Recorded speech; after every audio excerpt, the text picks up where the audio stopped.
Hello, welcome back to our Getting to Why videos. We're now about to talk about Chapter 17, which is all about trust. Yep.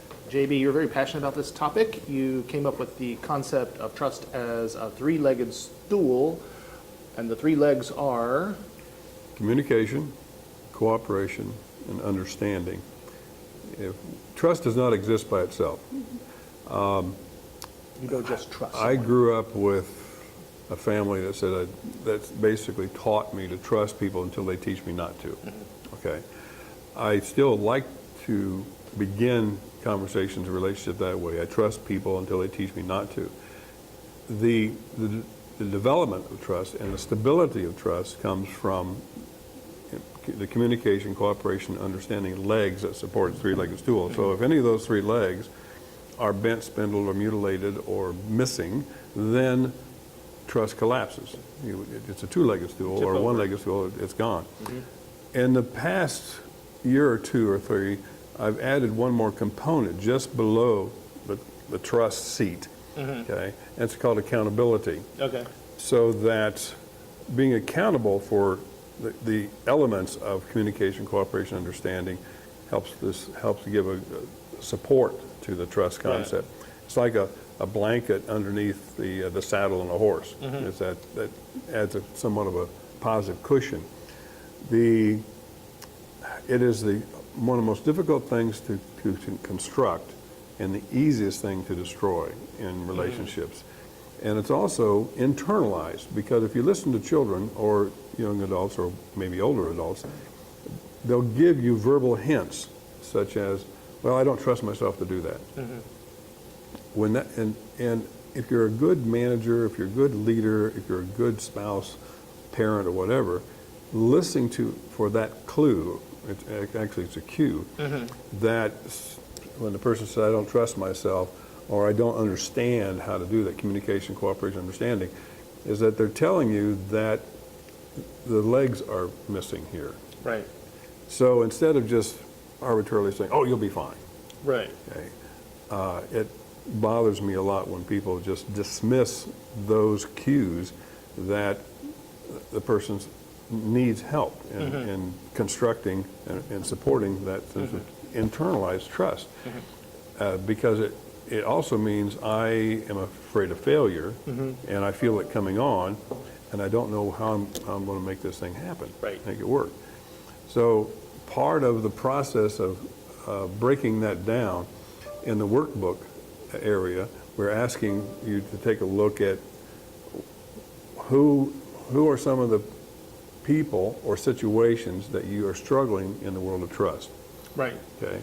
By breaking it down and looking at the three separate issues of communication, understanding, and cooperation, you can maybe get a better understanding of how to fix trust. Which leg is in need of adjusting or reconstruction or being available at all. Right. So it's a simple exercise for you to sit down and say, what are some of the issues that I'm currently dealing with, where if I were to put my finger on that, the concept of trust shows up. Is that, well, I don't trust this to work out this well. There's another easy way to achieve that communication. And one of the things I learned back in the teams was asking for clarification. Is that if you don't understand something, many times you're uncomfortable saying, I don't understand this. Right. It goes all the way back to school education, when the teacher might say, any questions, do everybody understand? And I go, no, I'd like to do that. I've taught teachers to teach the class that if you're not clear about something, it's not their fault, it's their communication, their teaching concept. So they're empowered or given permission to say, I'm unclear about this, and the teacher then doesn't have to say, I apologize, I'll help make it clear. Right. So there's no stigma in not understanding or raising your hand, because the issue is on the teacher, not on the student. And so in the teams, when we were getting ready to go on an op, I would say, I'm I'm unclear about something. I need some clarity. I need some clarification. And we immediately stopped, and within 2 minutes, they said, what do you need to know, Doc? And would answer my question about my responsibility, my expectation for this particular situation. I'm clear up, thank you very much. Next time it might be someone else on the team that asks for clarification. But probably half the time, before we would go out on something, someone would ask for clarification. And we never criticized them, we never poo-pooed the issue. We immediately said, what do you need to know? Because it builds trust in that what we're about to do, we're working together, go back to the previous chapter on synergy. Also, trust builds synergy as well. But just to be clear for the viewers, you're talking about your experience in the Vietnam War in the military. Yes. You had a good team situation in which you were able to ask these questions and get answers without any stigma. Yeah, we were taught to do that. Oh, okay. Yeah, it's that it didn't something that occurred to me, that I didn't create that. We were taught to ask for clarification. And you're saying that it's good to take this type of system and apply it to schools and corporations. Basically life. Right. Okay. Have you had any kind of relationship with another person that maybe you have a love or affectionate relationship with, and you didn't understand what they were saying or doing or why they were doing it, and Right. you were uncomfortable to say, I'm unclear, or I don't understand what you're doing. What don't you understand? But if you say, I'm unclear as Right. to where this is going, that puts less pressure on everybody, because you're simply going to clear something up. Right. And that, polish it off a little bit. So you're engaging in communication Yep. in the type of situation, you're ensuring that you have the right type of understanding in the situation, and ultimately you're fostering cooperation. Those are the three legs of the stool.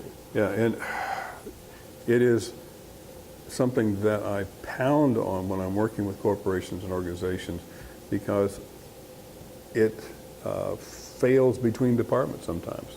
No, right. Is that You have once silos, yeah, silos. one fiefdoms too. Okay. Is that once a company gets to that 12 to 15 level of personnel, all of a sudden little fiefdoms begin to emerge. Even just 12 to 15 people in the company. Yeah, well, see, even Jesus knew that 12 was enough.